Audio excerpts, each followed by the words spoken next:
ஆர்ப்பணி. அதனால நான் யோசிப்பேன், அநேக தேவ மனுஷங்க உண்டு.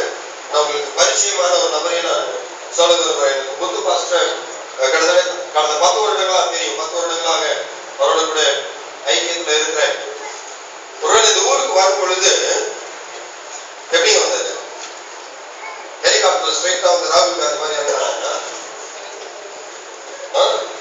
எத்தனை பேர் பாத்தீங்க வரும்போது?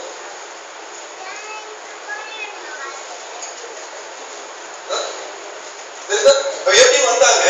தேவன் எனக்கு தரிசனத்தை தந்திருக்கிறார். தேவன் என்னை வழி நடத்துகிறார்.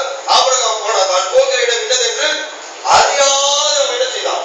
எழுந்து கடந்து போனான். அப்படியாக விசுவாசித்த ஐயா இங்கே கடந்து வந்தாங்க. எத்தனை பிரச்சனை? சாப்பிடணும், தூங்கணும், வாழ வேண்டும். எத்தனை போராட்டம்.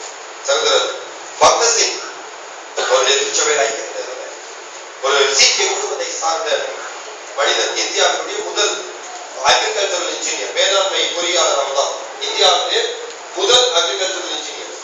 இங்கிலாந்துல போய் படிச்சுட்டு வரும் பொழுது, சிகாகோ போயிட்டு பொழுது ஒரு கப்பல்ல ஒரு இயேசு கிறிஸ்துவை ஏற்றுக்கொள்கிறார். கிறிஸ்துவுக்குள்ளாக எழுதப்படுகிறார். பெரிய மாற்றம் அவருக்குள்ளாக. 10 நாட்கள் அமெரிக்காவிலும் ஐரோப்பாவிலும் வேலைகள் செய்த பிறகு தேவனுடைய ஊழியத்திற்கு என்று தெரிந்து கொள்கிறார். இந்தியாவுக்கு வருகிறார். அப்போ இந்தியா பிரிக்கப்படல. இந்தியா பாகிஸ்தான் பிரியல. ஸ்ட்ரைட்டா வந்து பாம்பேல இறங்குறாரு. அவங்க அதுக்கு முன்னாடி வீட்டுக்குள்ள இறங்குறாரு.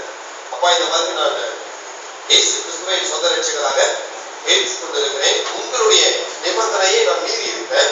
இதை நான் உங்களுக்கு தெளிவாக தெரியப்படுத்த விரும்புகிறேன். இந்த தேதியில என்னுடைய கப்பல் பாம்பே துறைமுகத்துக்கு வந்து சேரும்.